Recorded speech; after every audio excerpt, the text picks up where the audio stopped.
Good evening. This is my dissertation showcase for the dissertation and practice chairs. So a little bit about me. My name is Adrian Wiggins Sr. I have a 28-year career in higher education law enforcement. 18 of those years have been as a chief executive officer. I have a bachelor's degree in political science from York College, City University of New York, and a master's of science in integrated homeland security management from Towson University.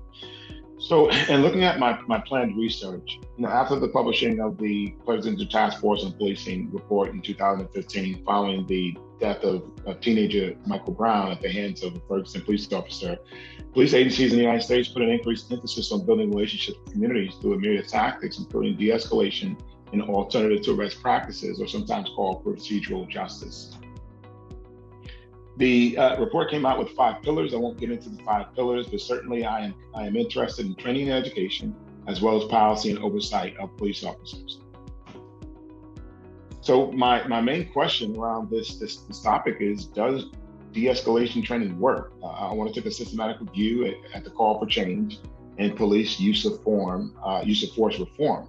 So can increased training improve community and police relations? Is there sufficient de-escalation training and procedural justice training and basic police training? Is there adequate recurring and ongoing training in de-escalation and alternative to arrest procedures or procedural justice and agency training where police officers are employed? So the study is going to explore policing and the use of force, high-profile incidents certainly with the killing of unarmed citizens, particularly Black males, Michael Brown, Ferguson, George Floyd, so on and so forth. And also explore the proper role of police, verbal de-escalation training that will explore, as well as other than law enforcement education that police officers have.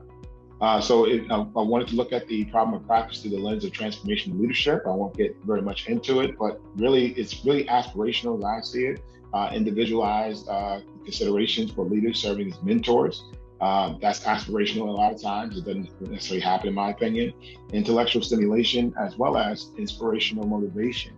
Do leaders create visions that people want to follow, and certainly idealized influence, leaders that provide a positive example for others to follow.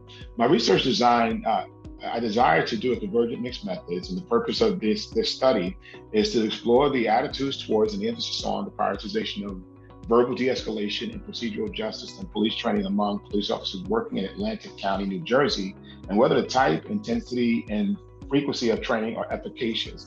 So certainly I want to survey police officers, and then I want to interview their leadership and see how the data converges. But what if I said, well, maybe I don't want to do that. Perhaps maybe I want to do a qualitative case study or a variation of the mixed method, and that I interview current and retired African-American police executives and their experience in leading officers and providing training and setting policies around de-escalation. Because as I was trying to build a conceptual framework, I took a look at a myriad of theories, and I looked at critical race theory, where it talks about the white supremacy in America, ranging from slave patrols to the maintenance of slavery, Jim Crow, Black Code, so on and so forth. And then also conflict theory and social economic disparities between classes that creates conflict, the haves and the have-nots, if you will, that dictate societies. And then also social identity theory, where social groups tend to look at things in a similitude, or more specifically, how African Americans look at law enforcement and look at authority based on their treatment or the historical treatment of African Americans, or the perception thereof throughout history, and which is very different than their white counterparts. So these are all things that I thought about when I said, well, maybe I'll do a case study. But my closing thoughts are that I'm not married to any one approach. I just want to look at police de-escalation, and perhaps look at talking with police officials and or surveying police officers, so I could see if the study could sort of lead us towards some clues to possible solutions. Thank you very much, and this is my presentation. Hello everybody, my name is Abu Said Asdua. I am a member of Cohort 6, a student of Organizational Leadership, Stockton University. I am a founder of non-profit organization. I've been working non-profit for 15 years. I work for United Nations. I'm expert in migration issues. So my dissertation topic will be a case study. Successful international non-profit RAC Bangladesh, one of the top successful #1 international non-profit in the world. I tried to figure out and investigate how do they accomplish their mission successfully. How do they handle complexity, ambiguity, and uncertainty in their organization? What kind of best practices they are doing? And how other organizations they can learn from them? What kind of leadership style do they follow inside the organization, and why they are successful? So I am very happy to be a part of organizational leadership program. I'm a proud member of Cohort 6. Cohort 6, everybody are so supportive, they help each other, and they are very cordial. So thank you very much for taking my interview. I'm proud to be a part of organizational leadership PhD program. Again, thank you very much for taking my interview. And thank you our Cohort 6 members. Thanks our faculty, our professor, who are very supportive and helpful to help our program. Hello, Stockton University. My name is Darvis Holly, and I am a proud member of Cohort 6. I am also the proud principal of Fort Dix Elementary School that is located on the joint base here in New Jersey that spans from Burlington County all the way to Ocean County. Fort Dix Elementary School is a school within Pemberton Township School District that provides educational services for students that reside on base. Pemberton Township School District also provides educational services for approximately 5,000 students, 22% of our military-connected students. My dissertation topic is parent perceptions of military-connected students regarding family support, family engagement, and school climate. Relocation is a part of everyday life for military families and their children. To ease this transition, school officials promptly work with military school liaisons to promptly support enrollment, placement, attendance, and transitions often do not go as smoothly as they should. Student enrollment can be delayed, which causes scholars to lose valuable instruction time in their formative years. Students also that may require individualized and specialized learning accommodations may not receive identical services to their previous location because military education is not identical across all states and all countries. Military school-age children are confronted with varying curricula at every transition, and the inconsistency of services from school to school places military students at a disadvantage in some cases. My research will utilize a quantitative, non-experimental, descriptive, cross-sectional research design. The research consists of an online survey measuring the perceptions that military-connected parents have about climate, school climate, family support, and family engagement for their children placed within officially sanctioned schools for military-connected families. Perceived school climate, family support, and family engagement will be measured using the established and found to be validated and reliable Galbeck Family School Relationship Survey. The goals for this research obviously are, my school is 100% military-connected students. The goal of this research is for me to be a reflective practitioner and continuously look for ways to improve and find better ways to serve my families and the students at my school. In addition to my school personally, this survey will be distributed across the entire school district to all of our military-connected families.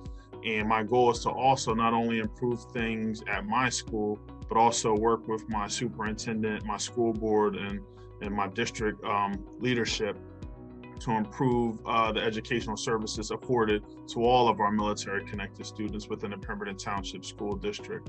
I'm excited about my research. It's practical. It's something that's grounded in the work that I do every day, and I'm excited to be getting started hopefully soon. So thank you for your time. Hello, lead faculty and Stockton community. My name is Jovan Fernandez, and I'm a proud member of Cohort 6 in the Organizational Leadership Doctoral Program at Stockton University. And today I'll be participating in the Lead Dissertation Showcase.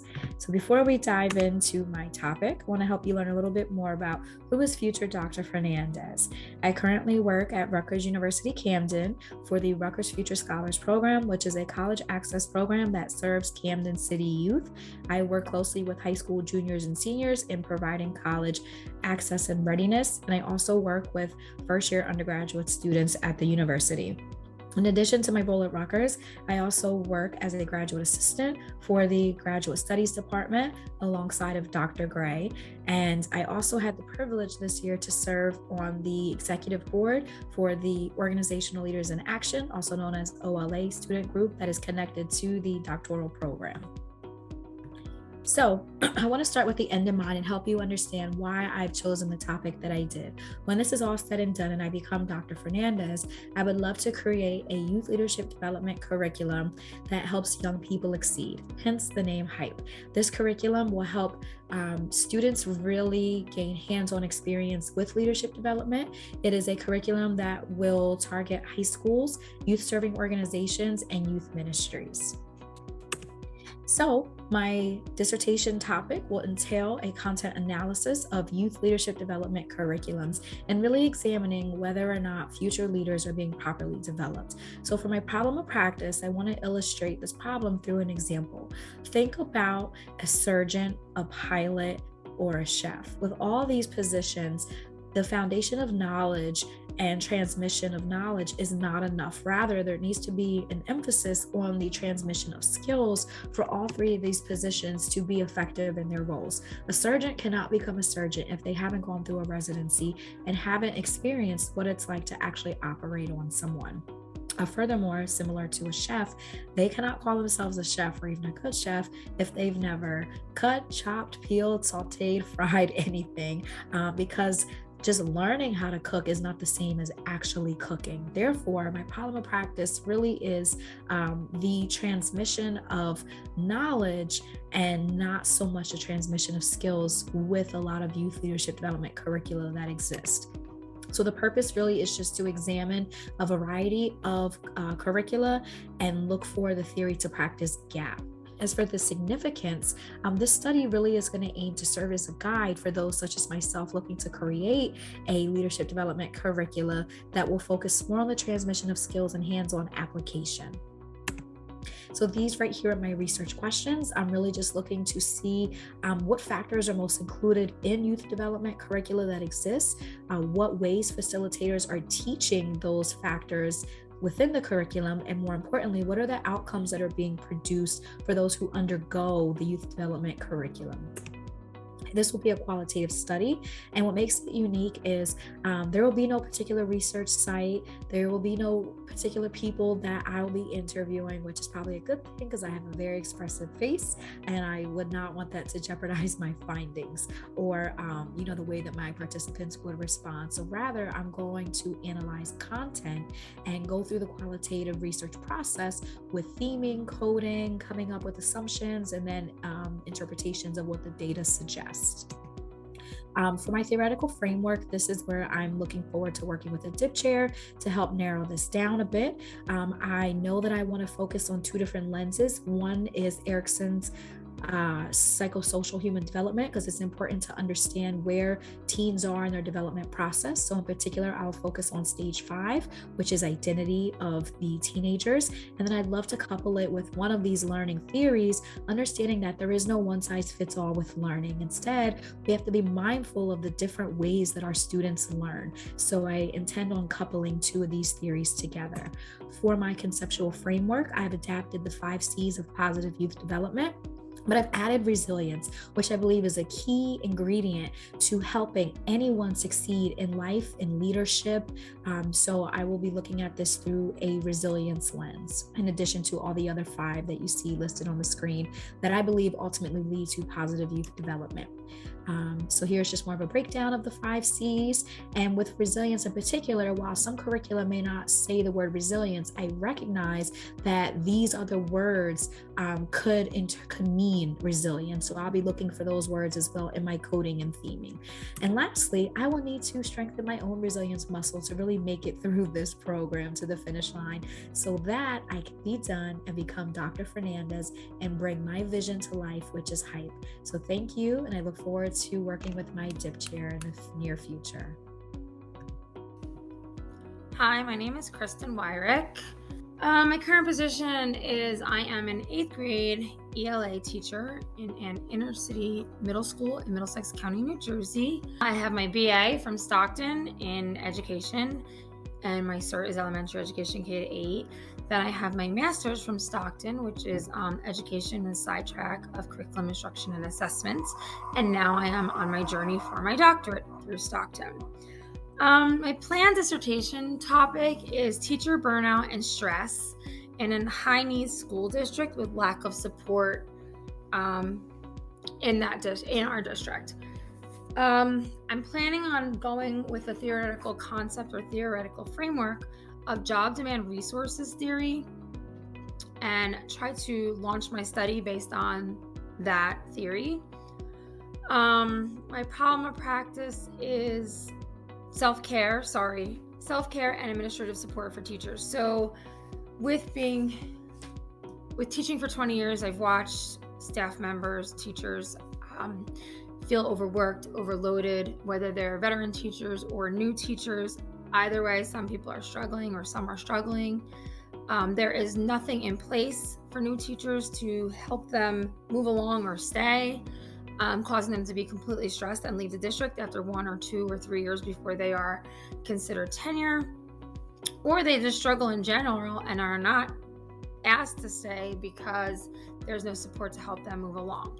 So with that being said, that's where I kind of want to get into focusing on that. What causes that burnout? Is it the demands?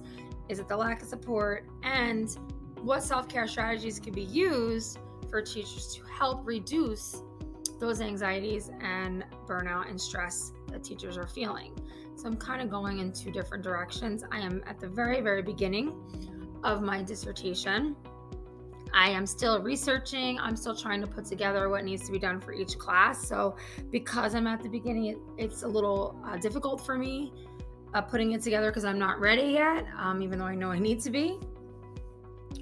My methodology is I started with qualitative, and I thought that's where I was going to stay, but with moving through the class I'm in now, the research seminar, I've noticed that I'm more of a mixed methods because I'm using surveys that are already created, I'm using a couple surveys, but I'm also using open-ended interview questions, but I also have scale questions, and I think that's what puts me into the mixed category. My goals are to hopefully generate how these self-care strategies and admin support can reduce stress and burnout in teachers. And that is where I am pretty much at. I don't have any other big things to focus on with my topic. Personally, I have 3 daughters, 26, almost 24 and 21. I had kids very, very young. I put myself through college. I work 2 jobs, so not only do I teach, but I waitress 3 to 4 days a week. I need to support my family of 5.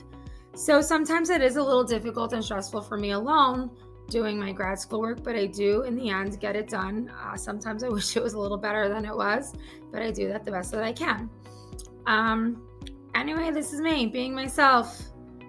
Being true to myself, being true to my goals. Again, not sharing anything that is a little bit not who I am. So I am who I am, and I look forward to continuing my journey in the Education Lead program. Hi everybody, my name is Matthew Roman. I'm a member of a Cohort 6. I am a physical therapist and a new educator in higher education. Currently, I serve as the Director of Clinical Education for Stockton University's Doctor of Physical Therapy program.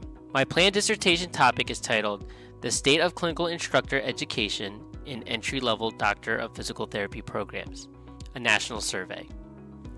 In the early 2000s, a collection of qualitative studies titled The Preparation for the Professions Program analyzed and provided recommendations across 5 professions: medicine, nursing, law, engineering, and clergy. Commissioned by the Carnegie Foundation for the Advancement of Teaching, these studies evaluated each profession's academic process, assessment approaches, and clinical characteristics that support the preparation of professionals that led to educational reforms to focused on the learner and, by extension, society. The preparation for the professions program revealed that profound changes could be achieved when leaders identify shared values and pathways to achieve those values.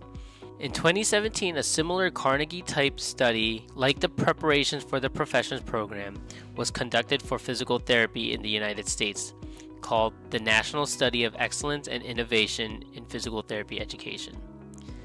Members from the American Physical Therapy Association, or APTA, the American Council of Academic Physical Therapy, and the APTA's Academy of Education formed a task force to pursue excellence in physical therapy called the Education Leadership Partnership, or ELP.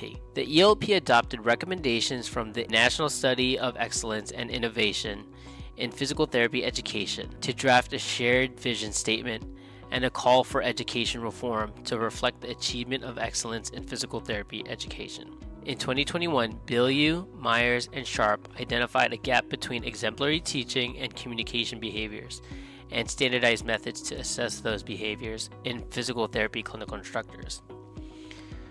Grounded in the recommendations of the ELP and the National Study of Excellence and Innovation in Physical Therapy Education, the researchers called for a new perspective to establish a new, well-developed framework for clinical instructor education towards excellence in physical therapy education.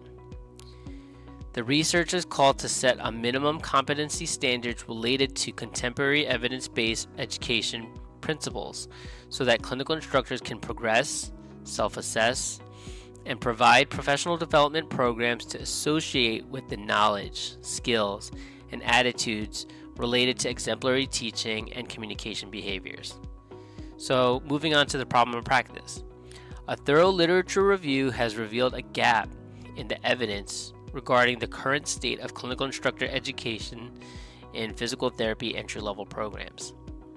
Since clinical instructor education lacks standardization, the desired clinical instructor outcomes and pathways to those outcomes are unclear. This variability in clinical instructor education compromises the consistency of the preparation of students to actively develop into clinical educator roles and meet the complex needs of society across all accredited programs. This descriptive quantitative study aims to identify the current state of clinical instructor education across all 270 physical therapy programs in the United States. This study plans to use hudagogy, the study of self-determined adult learning, as the theoretical framework, and the model of excellence in physical therapy as the conceptual framework. The findings may inform the goals of this research. Number 1, is clinical instructor education offered in an entry-level program? Number 2, if so, to what extent is clinical instructor education implemented? And number 3, how does clinical instructor education in entry-level physical therapy program nationally aligns as it compares to the model of excellence in physical therapy education?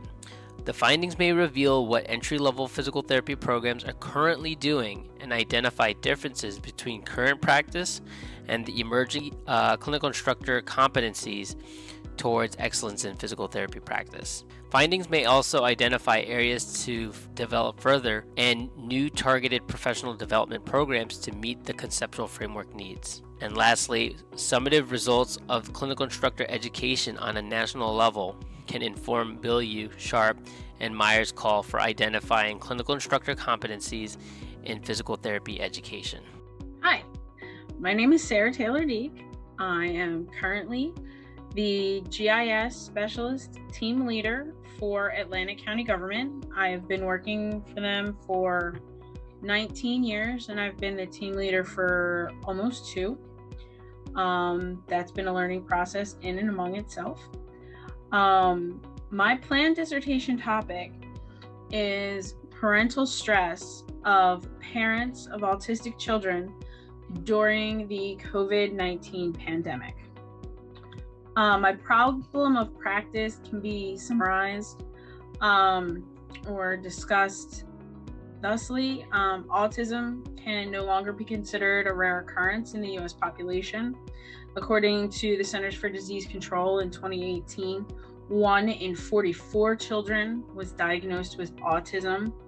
The CDC also observed that the autism diagnosis is 4 times more common in males to females. Parents and families of children diagnosed within the autism spectrum are already at risk for having high stress levels. The COVID-19 pandemic and subsequent lockdowns to stop the spread of the disease affected the way in which autism services were administered to both parents and children, intensifying an already stressful situation. Looking at the parents' stress levels and emotional well-being during the COVID-19 pandemic would shed light on how intense stress became for parents in the autism community, as well as demonstrate to the practitioners that even in the best case scenario, parent stress can affect the outcome of the autistic child. I am a parent of an autistic child, so that is generally where my idea came from. There are lots of ideas with how to manage stress within the community, but things were ground to a halt during the COVID-19 pandemic. My methodology, I plan to do a quantitative study. I think I have found my instruments, the Parental Stress Index short form, and the General Health Questionnaire. Although as I do go down the rabbit holes of research in my research classes, I am finding that perhaps I may have to move into a mixed methods option to answer my research questions. That will prove very difficult for me because schooling my facial expressions is not something I can do very easily. The goals of my topic are to provide practitioners with ways that can help parents cope with their stress levels when managing the care and treatment of their autistic children, especially if and when we run into another lockdown type situation. I'm looking forward to this research, and I am looking forward to meeting my DIC chair. Thanks.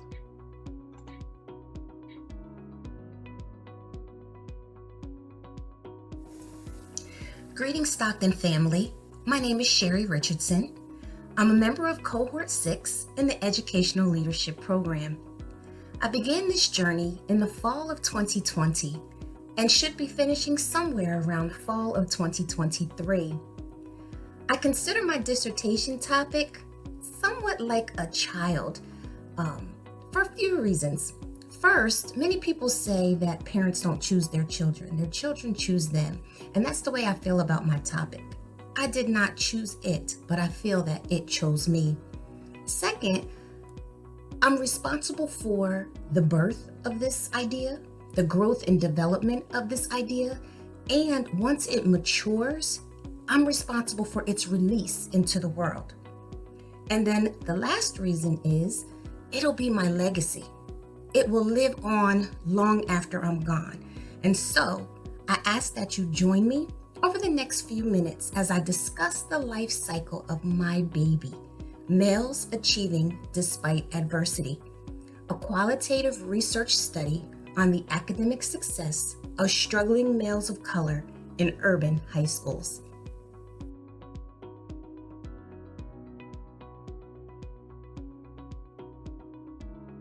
Let me take a moment to discuss the birthing of my topic. I began my employment career in corrections, serving at-risk youth. I was a social worker, and many of my youth house kids were intelligent, with much potential. However, they were products of their environment and captured by the street life. I had not experienced many success stories working at the youth detention center, and on the contrary, most of my youth house kids experienced recidivism. They graduated to gangs or more serious crimes, or lost their lives to the streets. I thought shifting to K-12 education would actually offer more success stories, but it was not as different as I thought it would be. I was a teacher in urban education, and many of my kids were intelligent with much potential. However, again, they were products of their environment and captured by the street life. I watch a majority of my Black and Hispanic male students struggle to graduate high school on time or pursue post-secondary educational opportunities. Some of them actually succumb to gangs or criminal activity, and unfortunately, many of them lost their lives to the streets. So I think it's clear why I have a passion to see minority males in urban areas succeed, especially in high school.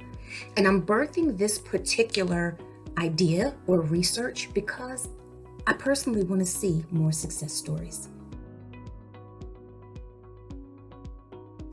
I'll now move on to growth and development of my baby. So, much of the previous research on the education of minority males has actually focused on a deficit lens. And so they've looked at males of color in urban education, and they've focused on high dropout rates, poor attendance, disconnectedness to their school communities, the lack of interest in learning, and also, obviously, the preschool to prison pipeline. I'm choosing to actually view the education of Black and brown males from an anti-deficit achievement lens. And so I'm exploring the question, what best practices have proven successful in the support of adolescent males of color academically and socially, especially in urban high schools?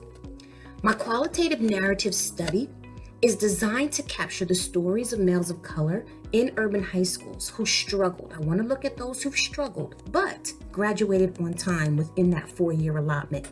I desire that they share their stories, strategies, and supports that they use to obtain success despite the adversity that they face every single day.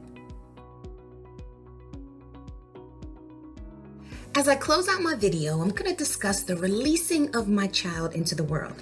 So grounded in critical race theory and anti-deficit achievement theory, I wish to use my research findings to create a legacy that will live on long after I'm gone. So sharing best practices for educating minority males in urban high schools is actually only a piece of the puzzle. I want to help urban communities by planting schools that will develop change agents. And change agents are males who positively influence their families, communities, and the generations after them. I also want to help existing schools implement educational curricula that will target the ways in which males learn. So exploring the effects culture, curriculum, and community connections have on minority males in urban high schools will be transformational. Hence the reason I'm exploring the topic, males achieving despite adversity. Thank you for your time.